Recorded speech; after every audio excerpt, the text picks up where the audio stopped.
जी हाँ दोस्तों, India versus England के बीच खेले जा रहे टेस्ट के महामुकाबले में हमने देखा किस प्रकार से सेकंड इनिंग में दोस्तों इंग्लैंड की बल्लेबाजी बहुत दमदार दिखी। आप सभी को बता दें कि ट्रेंट ब्रिज नॉटिंघम के मैदान पर खेला जा रहा है पहला टेस्ट मुकाबला। ये 5 मैचों की टेस्ट सीरीज है, लेकिन पहले ही टेस्ट में कई खिलाड़ियों की अग्नि परीक्षा है, जहां पर दोस्तों जडेजा से लेकर बुमराह सबकी अग्नि परीक्षा है, क्योंकि इन सभी की काफ़ी आलोचना हुई थी और इन सब ने अब तक काफ़ी दमदार खेल दिखाया है। लेकिन सबसे दमदार खेल और सबसे अच्छी बल्लेबाजी जिसने की वो इंग्लैंड के खिलाड़ी जो रूट ने की। दोस्तों वहां के कप्तान हैं, लेकिन ऐसी बल्लेबाजी कर रहे हैं मानो जैसे वनडे खेल रहे हैं, क्योंकि दोस्तों पहली इनिंग में भी उन्होंने अर्धशतक लगाया था। 64 रन की पारी खेली थी 108 गेंदों में।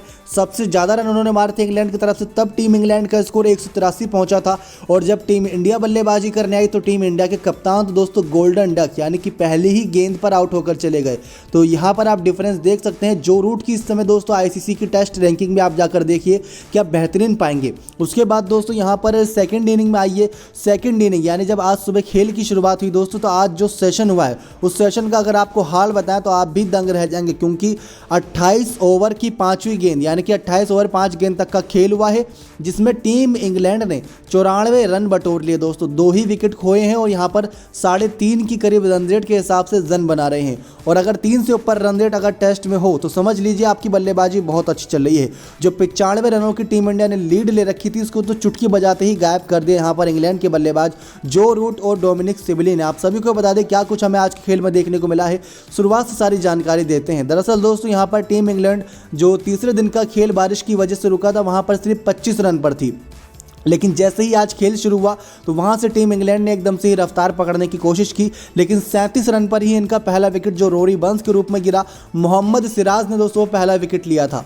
और यहाँ पर कुछ मैदान पर भी हमें कुछ आपस में ही दोस्तों बातचीत देखने को मिली। हमने इंग्लैंड वर्सेस इंडिया की जब चेन्नई और नरेंद्र मोदी स्टेडियम पर भी मैचेस हुए थे तो वहाँ पर भी दोस्तों हमने बैन स्टोक और कई खिलाड़ियों को आपस में भिड़ते देखा था। बातों ही बातों में तकरार होती जिसको स्लेजिंग कह सकते हैं। वैसे ही कुछ दोस्तों हमने तीसरे दिन के खेल में मोहम्मद सिराज के साथ देखा था, जब जेम्स एंडरसन उन्हें काफ़ी छेड़ते नजर आ रहे थे, उनकी एकाग्रता भंग करने की कोशिश करी थी ताकि वो बल्ले से कमाल ना दिखा पाएँ जो बुमराह और मोहम्मद सिराज लास्ट में रन बना रहे थे।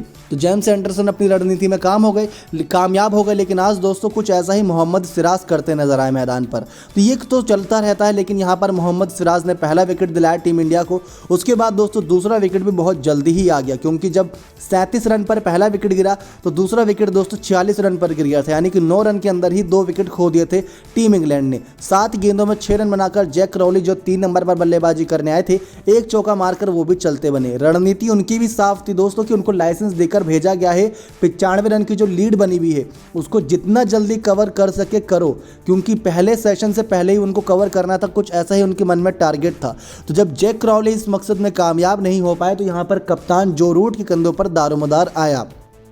कुछ ऐसा ही हाल दोस्तों टीम इंडिया में रहता है। जब चेतेश्वर पुजारा पूरी तरीके से बल्ले से नाकाम रहते हैं तो विराट कोहली के कंधे पर दारोमदार होता है, जिसकी वजह से विराट कोहली बहुत जल्दी आउट हो जाते हैं गलती करते वक्त। लेकिन यहाँ पर जो रूट की तरफ से एक भी गलती देखने को नहीं मिली, जहाँ पर बुमराह, शमी, ठाकुर, जडेजा जैसे गेंदबाज के आगे तो दोस्तों जो रूट लगातार चौके जड़ रहे हैं। आप सभी को बता दें कि जो रूट की रणनीति साफ है कि अगर उनके पाले में गेंद गिरेगी तो गेंद बाउंड्री तक जाएगी, क्योंकि अभी तक 74 गेंदों में 56 रन की पारी फर्स्ट सेशन के दौरान उन्होंने खेली 9 चौके की मदद से दोस्तों, यानी कि करीब करीब उन्होंने देखा जाए तो बहुत शानदार बल्लेबाजी करते हुए 36 रन तो सिर्फ चौके से ही बटोर दिए।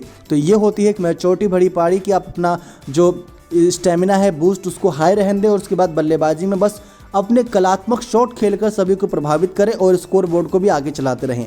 तो दोस्तों जो कल स्कोर 25 रन पर था तीसरे दिन के अंत पर, यही पहले सेशन के खत्म होते होते वो स्कोर 119 रन 2 विकेट के नुकसान पर बन गया। यानी कि आज देखा जाए तो बहुत बेहतरीन करते हुए बल्लेबाजी ने 94 रन बटोर लिए और जो 95 रनों की लीड थी उसको चुटकी बजाते हुए गायब कर दिया। अब टीम के हाथ में 8 विकेट है। और इंग्लैंड के बारे में दोस्तों एक बात ये कही जाती है कि इंग्लैंड के ओपनर बल्लेबाजों से ज़्यादा खतरनाक बल्लेबाजी तो मिडिल ऑर्डर करता है। इसी मिडिल ऑर्डर में दोस्तों बैन स्टोक भी बल्लेबाजी करते थे, लेकिन उन्होंने सीरीज से पहले अपना नाम वापस ले लिया, वरना यहाँ पर तो टीम इंडिया के लिए मुसीबत 2 गुनी 3 गुनी बढ़ जाती है। एक तो वो तेज़ गेंदबाजी करते हैं, ऊपर से बल्ले से भी कमाल दिखाते हैं, तो टीम में उनकी जगह पक्की बनती। लेकिन यहाँ पर बैन स्टोक ने यही गनीमत बनाई है।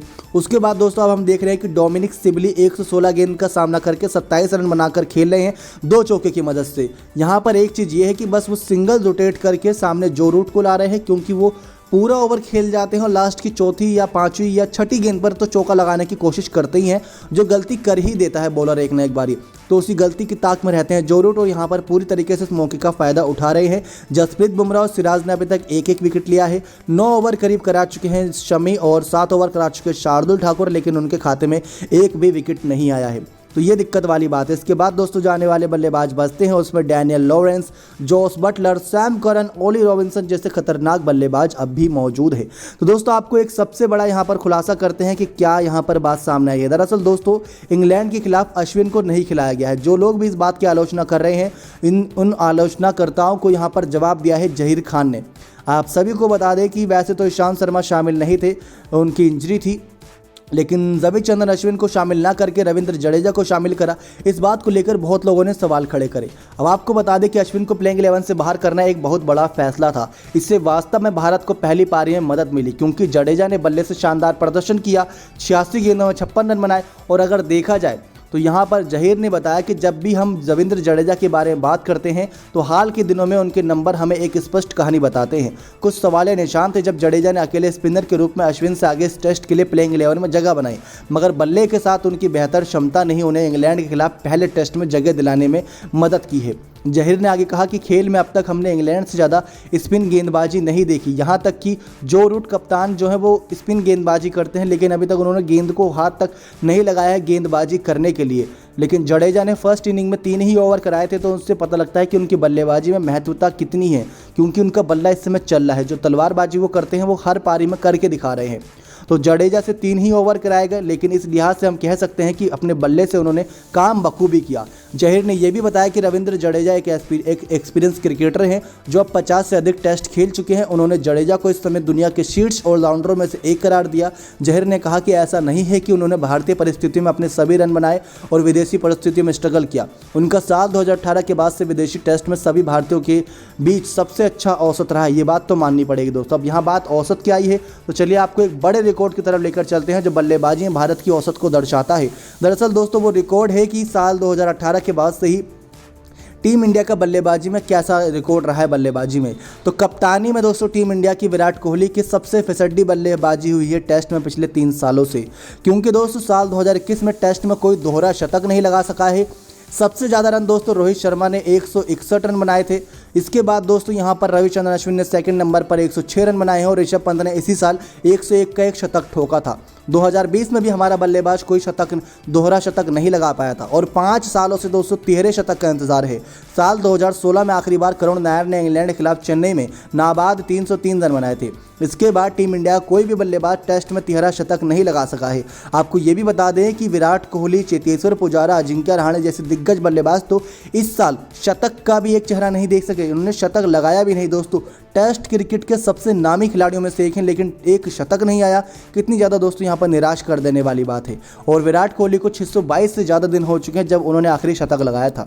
तो दोस्तों अब यहाँ पर टीम इंग्लैंड अच्छी बल्लेबाजी कर रही है, कुल मिलाकर बात यह है, और 8 विकेट हाथ में है। यहाँ से टीम इंडिया के लिए एक बड़ा स्कोर खड़ा करने की कोशिश में रहेगी। 24 रन की लीड मिल चुकी है पहले लंच ब्रेक तक, और दूसरे लंच ब्रेक तक तो दोस्तों ये लीड को वो 200 में तब्दील करने की पूरी कोशिश करेंगे ही करेंगे। लेकिन अब क्या यहाँ पर गेंदबाज टीम इंडिया की वापसी करा पाएंगे? बारिश के भी दोस्तों 40% चांसेस है कि बारिश हो सकती है, तो बारिश कभी भी आए तो दिक्कत दे जाएगी, यानी कि मैच ड्रॉ की स्थिति में जा सकता है, क्योंकि 5वें दिन के खेल के बाद 6ठा दिन नहीं लगने वाला। ये वर्ल्ड टेस्ट चैंपियनशिप नहीं है जो यहाँ पर से रिजर्व डे लग जाए। तो दिक्कत वाली बात यही है कि 5 ही दिन तक सीमित है। आज के दिन अगर पूरा खेल होता है, कल के दिन पूरा खेल होता है, तो हमें कोई ना कोई एक विजेता मिल जाएगा। लेकिन इंग्लैंड की टीम जिस प्रकार से बल्लेबाजी कर रही है, जो रूट ने अभी तक 56 रन जड़ दिए हैं, एक अर्धशतक आ गया है, डोमिनिक सिबली पूरी तरीके से सेट हो गए हैं और गेंदबाजों को खासा दिक्कत है। रविंद्र जडेजा दोस्तों एक खास बात ये देखने को मिली कि इस सेशन में 5 ओवर कराए गए ताकि बाकी गेंदबाजों को रेस्ट मिल सके, तो इसीलिए उन्हें रखा गया है टीम में ताकि बाकी गेंदबाज रुक रुक कर गेंदबाजी करें। अब देखते हैं दोस्तों यहाँ पर इंग्लैंड की टीम कैसे एक बड़ा पहाड़ खड़ा करती है रनों का, और कैसे टीम इंडिया के गेंदबाज शमी, बुमराह, सिराज, शार्दुल ठाकुर बल्लेबाजी को रोकते हैं, क्योंकि यहाँ पर एक साथ विकेट चाहिए होगी तभी दोस्तों एक बड़े स्कोर को रोक पाएगी टीम इंडिया।